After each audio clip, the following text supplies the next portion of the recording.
एक सज्जन ने पूज्य भाई श्री हनुमान प्रसाद पोद्दार जी महाराज से पूछा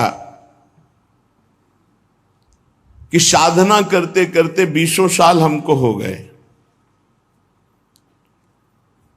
ना तो भगवान मिले और ना भगवान का प्रेम प्राप्त हुआ, क्या कारण है? 20 साल हो गए साधन करते, ना भगवान मिले और ना भगवान का विरह प्राप्त हुआ। जैसे शास्त्रों में वर्णन आया है, संतों ने कहा इतना लाख जप करो तो भगवान का दर्शन हो जाएगा, ये शास्त्रीय बातें ठीक है भाई जी महाराज के, लेकिन इतने लाख संख्या में भगवान को खरीद लोगे ऐसी बात नहीं है।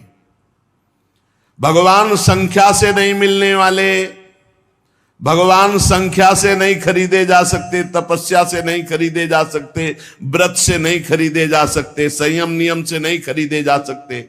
भगवान किसी क्रिया के फल रूप नहीं है, भगवान को कोई बांध नहीं सकता इन नियम संयम व्रत उपवास तपस्या। आज तक अगर कहीं कोई बांधा है तो प्रेमाधीन, भगवान प्रेम के अधीन बंधे हैं। भगवान मोल में खरीदे नहीं जा सकते। जब भजन करते करते हमारे अंदर चाह पैदा होती, रुदन पैदा होता है, उसी रुदन उसी चाह उसी व्याकुलता से भगवान व्याकुल हो जाते हैं और व्याकुल होकर उसे दर्शन देते हैं। प्रेम की चाह, भगवान के मिलन की चाह जब तीव्रतर से तीव्रतम अनन्य हो जाएगी, जहां दूसरी चाह नहीं, जहां दूसरी किसी व्यक्ति से प्रियता नहीं, सारा संसार उसके लिए शून्य में दिखाई दे रहा है, एकमात्र भगवान, बस भगवान की प्राप्ति की यही शुभ वेला है। कई बार सत्संग में सुनाया, देखो चाह से केवल भगवत प्राप्ति। यही मथुरा के ब्राह्मण यज्ञ कर रहे हैं, बड़े याज्ञिक विद्वान, गायत्री अनुष्ठान करने वाले, बड़े धर्मात्मा, शास्त्रीय पद्धति से चलने वाले, तो क्या भगवान से मिल जाएंगे क्या? इन सबसे भगवान नहीं मिलते। व्रतांसि यज्ञ छंदांसि तीर्था नियमा यमा। अगर सत्संग मिल गया भगवत प्रेमी का तो भगवान मिल जाएंगे। यथा वरुंदित सत्संगा सर्वसंगो पहो इमाम। मथुरा से पुष्प चयन करके मालिनी जाती वृंदावन से मथुरा, और वहां ब्राह्मण पत्नियों को देती और बताती, आज नंद के लाला ने ऐसी पोशाक धारण की थी, आज ऐसे सुंदर रूप से, आज ये लीला की, रोज नवीन नवीन शोभा, नवीन नवीन लीला। उनके हृदय में सुन सुन के चाह पैदा हो गई। ये बड़ी जोर की, कोई साधना नहीं थी, सब साधना ब्राह्मणों में थी। देखो सुन सुन के चाह पैदा हो गई। इसीलिए भगवान कहते, जैसा मैं सत्संग से वैसा मैं किसी अन्य साधन से नहीं। सत्संग से मैं बहुत जल्दी पकड़ में आ जाता हूं, क्योंकि चाह पैदा हो जाती है, सुनने मात्र से चाह। अब उनके हृदय में एक पीड़ा पैदा हुई, मैं कब देखूं, मैं कब नंदनंदन को देखूं। ये ब्राह्मण लोग ऐसे नियमनिष्ठ है कि इनको यज्ञ से फुर्सत नहीं है, और अगर हम कहें भी तो शायद इनका भाव ना बने। हम उत्तम कुल के ब्रह्म ऋषि, हम भाई वहां कैसे जाएं, वो कैसे दर्शन, क्योंकि वो जानती थी स्वभाव। अब बड़ा विचित्र अंदर पीड़ा पैदा हुई कि मुझे श्याम सुंदर के दर्शन करने हैं, और हमारे श्याम सुंदर कृपा करके दर्शन दे तो हो सकते, अन्यथा कोई उपाय नहीं, क्योंकि हम पातिव्रत धर्म धारण किए हुए अपने पति के विरुद्ध नहीं चल सकती, और पति कभी हमको लेकर के वृंदावन जा करके, नंदगांव जाकर लालजू के दर्शन नहीं करा सकते।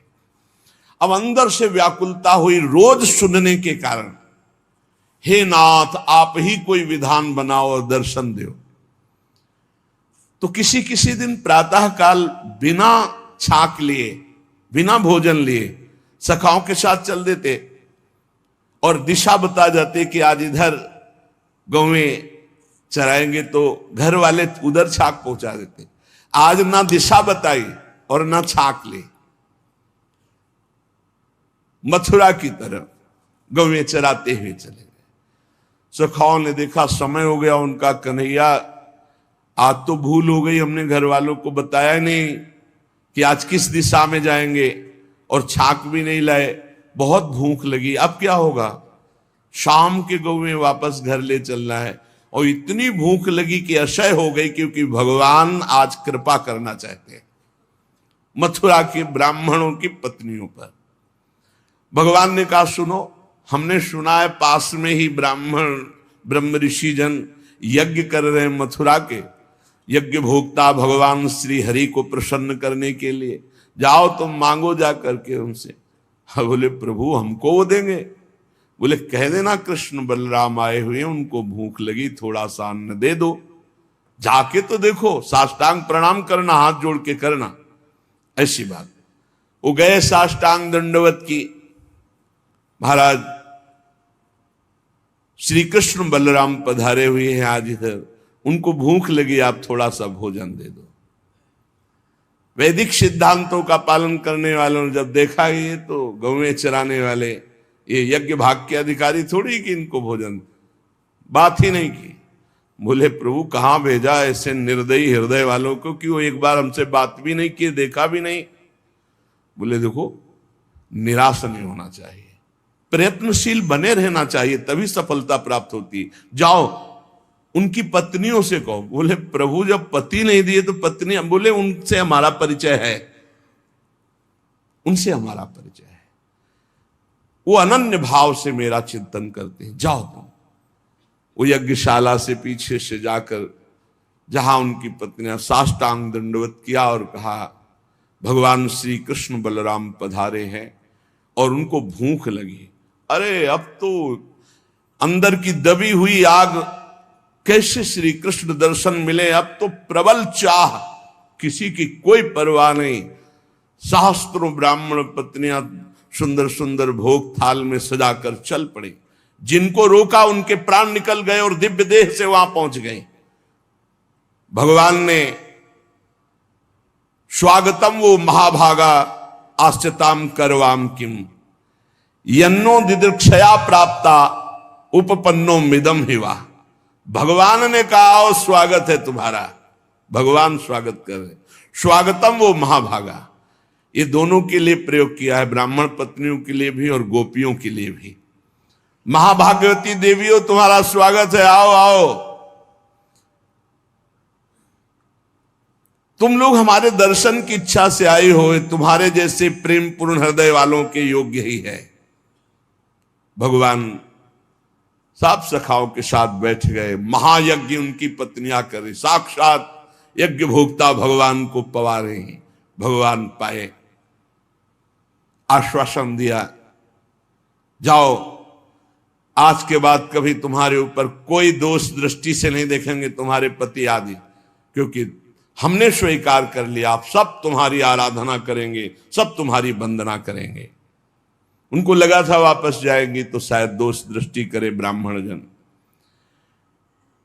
अब किसी भी भाव से सही भगवान ने उनका प्रसाद तो पाया ना, भले भाव नहीं था ब्राह्मणों के, लेकिन पत्नियां तो उन्हीं की थी। उनके हृदय का ज्ञान अंधकार मिटा। धिक जन्म नस्त्रिविध विद्याम धिक व्रतम धिक बहुज्ञताम धिक कुलम धिक क्रियादाक्षम विमुखाये त्वधोक्षजे। धिक्कार हमारी विद्या को, हमारे व्रत को, हमारी बहुज्ञता को, हमारे कुल को, हमारी इस यज्ञ क्रिया को जो मैंने स्वयं अधोक्षज भगवान से विमुक्ता की। ब्राह्मणों को अब ऐसा ज्ञान हो रहा है क्योंकि अब भगवत प्राप्त पत्नियों का दर्शन कर रहे हैं। कैसे दर्शन हुआ ब्राह्मण पत्नियों को? चाह मात्र से, कोई अन्य साधन नहीं, सुन सुन के चाह प्रकट हो गई। भगवान को पाने की इच्छा, इस प्रकार की इच्छा की उसमें कोई समझौता नहीं है, अब मिलना ही चाहिए प्रभु। प्राप्ति में विलंब असह्य,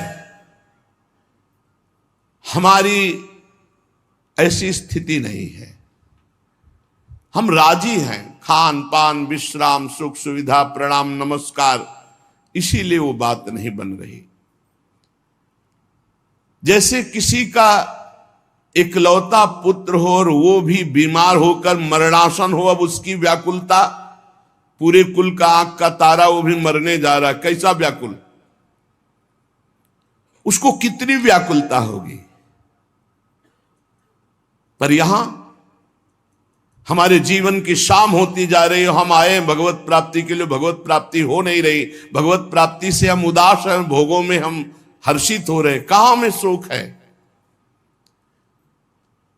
एक ही ट्रेन जाती है और हमें वहां जाना है, और हम पहुंचे, देखा वो ट्रेन जा रही सामने, कैसी व्याकुलता। अब हम दौड़ के चढ़ नहीं सकते, ट्रेन छूट गई, एक ही ट्रेन है वहां जाने के लिए, ऐसी व्याकुलता।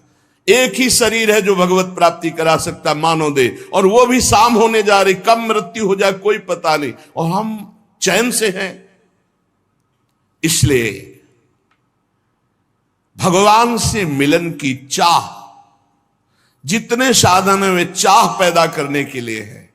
ये चाह धीरे धीरे पैदा होती है, खूब नाम जप, सत्संग, भगवान के धाम आदि का वास, तीर्थ स्थानों में नाम जप करते हुए पवित्रता से भ्रमण, किसी की निंदा नहीं, किसी को दुख पहुंचाना नहीं, धीरे धीरे चाह पैदा होने लगती भगवान से, और फिर वो बढ़ने लगती है।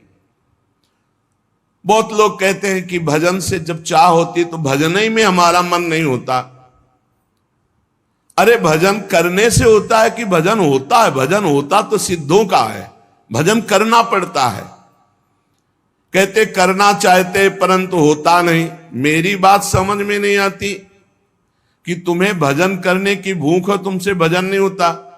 जब पानी की प्यास लगेगी तो प्यासा ही प्यास चिल्लाओगे और कुछ नहीं सुनाई देगा, रबड़ी खवाई जाए तो भी नहीं, आप कहोगे पानी पिलाओ।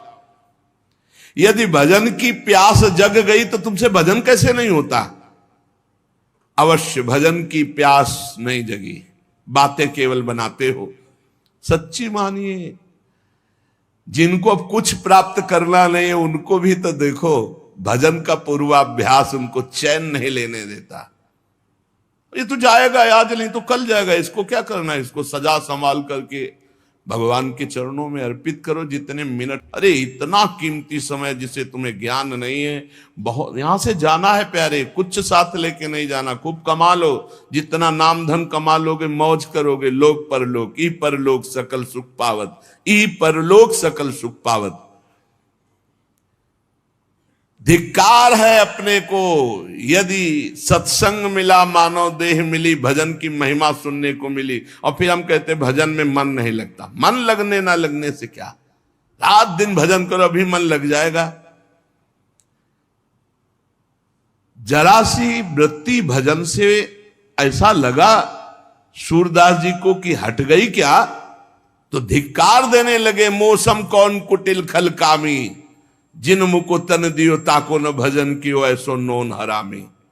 कौन सी ऐसी वस्तु प्रिय लगी, कौन सी ऐसी घटना प्रिय लगी जिससे भगवान का विस्मरण हो गया? ताही बिसरायो ऐसो नमक हरामी। भजन जब जीवन बन जाए, भजन थोड़ा भी छूटे तो बर्दाश्त न हो। कैसे बर्दाश्त हो जाता है भजन? ये कोई बात करने लगता है, दृष्टि बदल गई, अत्यंत सावधान, बीच बीच में उसको उत्तर दे रहे हैं, उसके चेहरे से वृत्ति हटा ली या उसके चेहरे पे एकाग्र कर लिया, राधा नाम लिख रहे हैं, एक सेकंड के लिए भी प्रभु से बिलग रहे ना, मानो मृत्यु। जैसे मृत्यु से भय, ऐसे विस्मरण से भय।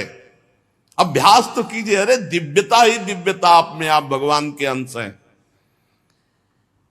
पहले भजन किया जाता है, फिर भजन होता है।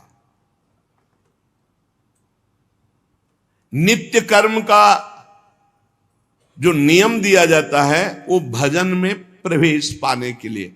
ये जो समय देखते रहते हैं कि अच्छा 2 घंटा भजन, अभी तो बस 2 घंटा हुआ है, बस खत्म, अब टीवी देखो खूब करो, 2 घंटा अपने नियम हो गए, चलो बाहर चलते हैं, अखबार देखते हैं, गप लड़ाते हैं। हम इन ऐसे लोगों की बातें नहीं कर रहे, भाई जी महाराज कह रहे हैं। हम उनकी बातें कर रहे हैं जो भगवान की प्राप्ति करना चाहते। जबरदस्ती हर समय, लाख लोग, इसका कोई संख्या का मतलब नहीं।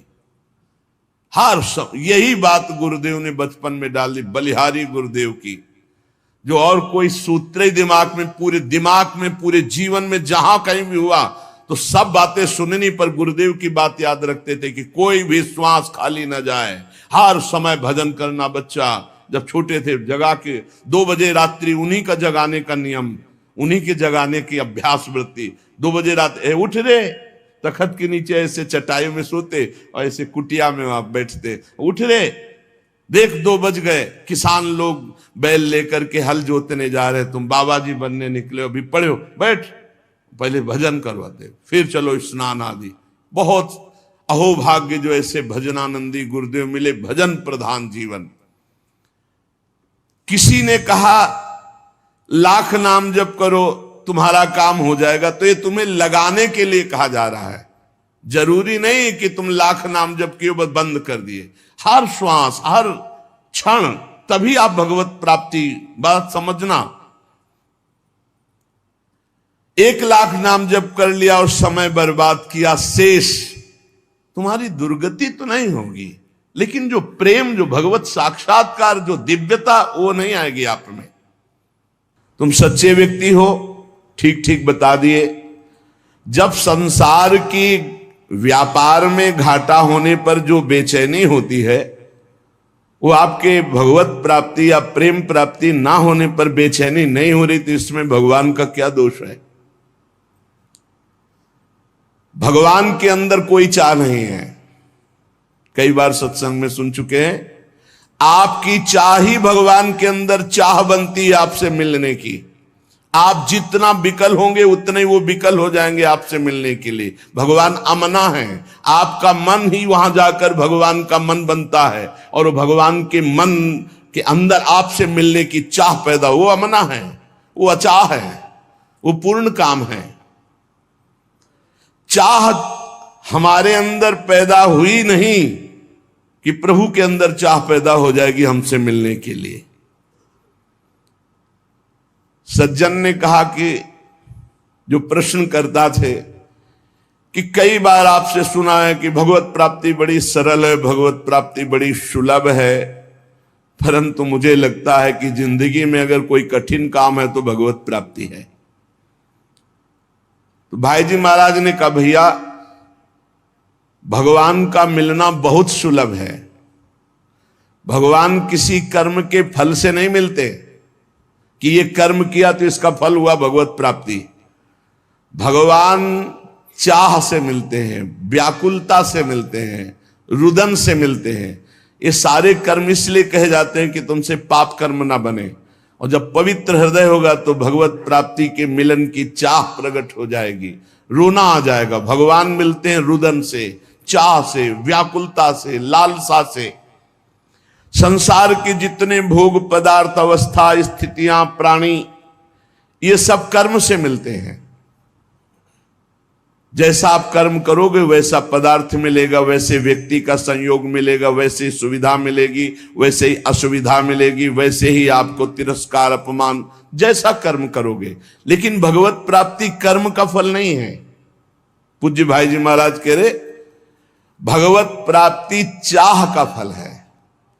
वो संत संग से, शास्त्र स्वाध्याय से, नाम जप से, भाई जी उसका भाव लिख रहे, नाम जप से, सत्संग से, शास्त्र स्वाध्याय से हमारे संसार की चाह हटे और भगवान की चाह प्रकट हो जाए। पक्का जिस दिन ऐसी चाह हो जाएगी अब जिया नहीं जा रहा, उसी दिन भगवान अनुभव में आ जाते हैं, नेत्रों के सामने आ जाते हैं, पक्का। संसार की प्रत्येक स्थिति, अवस्था, पद प्रतिष्ठा, इसमें कर्म है, इसमें कर्म है। आपका कर्म आपको स्थिति प्रदान करेगा, सांसारिक पद प्रतिष्ठा, लाभ, लौकिक, पारलौकिक। सांसारिक पद प्रतिष्ठा, धन संपत्ति केवल चाह से नहीं पूर्ति होती। धन की चाह, मन की चाह, मान की चाह, अधिकार की चाह, सब कर रहे हैं मन की चाह ये मिल जाए वो मिल जाए, मिल रहा है क्या? मिलेगा उन्हीं को जो वैसे सुकृत वाले कर्म किए हैं। रात दिन सब चाह में ही फंसे हुए हैं, परंतु सबकी चाह नहीं पूर्ति होती। संसार की चाह से निराश होकर भगवान की चाह मात्र करने से भगवान की प्राप्ति हो जाती है। पूज्य महाराज के मुखारविंद से ऐसे ही भजन और सत्संग की जानकारी जानने के लिए वीडियो को लाइक और चैनल को सब्सक्राइब करें। तो मिलते हैं नेक्स्ट वीडियो में, तब तक के लिए जय जय श्री राम।